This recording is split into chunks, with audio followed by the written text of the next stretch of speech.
vam fer un taller fa un any. Jo li he d'agrair l'absoluta confiança perquè vam fer un taller que després s'havia de transformar en un espectacle amb una companyia que no existia. És a dir, que ell va fer un acte de fe, una companyia que realment començava, vam fer un taller per conèixer-los i a partir d'aquí ha sortit un text i un espectacle que a mi em sembla... Això, em sembla definitiu, em sembla magnífic i que radiografia, jo crec que radiografia la companyia mateixa perquè és material que el Pablo ha transformat a les seves mans, però material que li donaven ells. Que desde el título la obra plantea la idea de la convivencia, ¿no? Y que un poco hay en la función está la pregunta acerca de cómo estar juntos, ¿no? Cómo se hace para convivir, para entendernos, ¿no? Que para mí es como el gran tema de la vida. Uno está en el mundo y está con la gente y cómo hacemos, ¿no? Y nos sale fatal en general, digo, el mundo está bastante mal.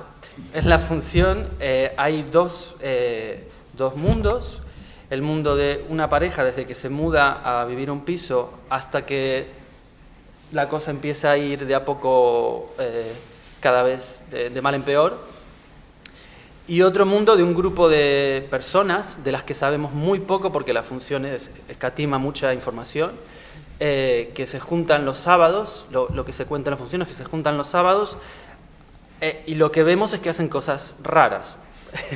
Uno intuye por alguna cosa que se dice que lo han pasado mal, hay algún caso, algún personaje que sí que explica cuál es la tragedia que ha sufrido y otros que ni siquiera nos lo cuentan, pero vemos que no están bien, que son gente con problemas y que se juntan para intentar estar un poco mejor. ¿Y qué hacen para esto? Cosas raras, detenerse a mirar cosas, escuchar música con dedicación, e intentan no hablar, pero les sale muy mal, pues se la pasan hablando, porque el autor es argentino. Primero tuvimos 10 encuentros de 5 horas para conocernos y a partir de ahí yo empecé a escribir unos textos. Al conocerlos me pareció que estaba bien plantear como dos estilos expresivos, ¿no? Uno realista y otro no realista, y superponerlos. Eso fue lo primero que se me ocurrió, como lo que ahora se llamaría el dispositivo, que es una palabra que se usa tanto.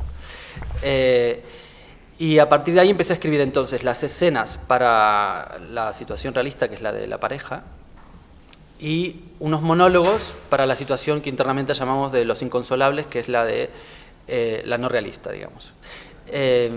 Y cuando les empecé a mandar esos textos y les pedí, como para mí era muy importante esto de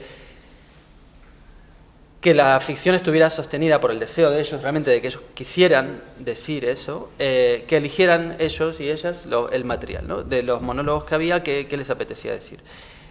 No sé si lo respeté todo, ya no me acuerdo, pero más o menos a partir de lo que habían elegido empezamos a ver, como bueno, a ver si, por ejemplo, Andrea dice esto y esto, qué rasgo de conducta podemos encontrar acá de personaje. Y un poco el azar fue armando los actantes, digamos, ¿no? Se fue armando más bien como si tiraras los dados en la mesa y vas encontrando sentido luego de tirarlos y no previamente.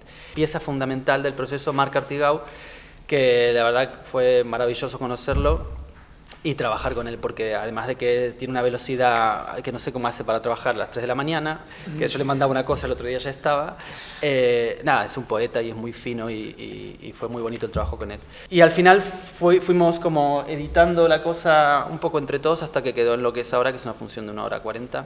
Hay un noveno personaje muy interesante, que és l'escenografia, l'espai. És una passada. Elisa Sanz.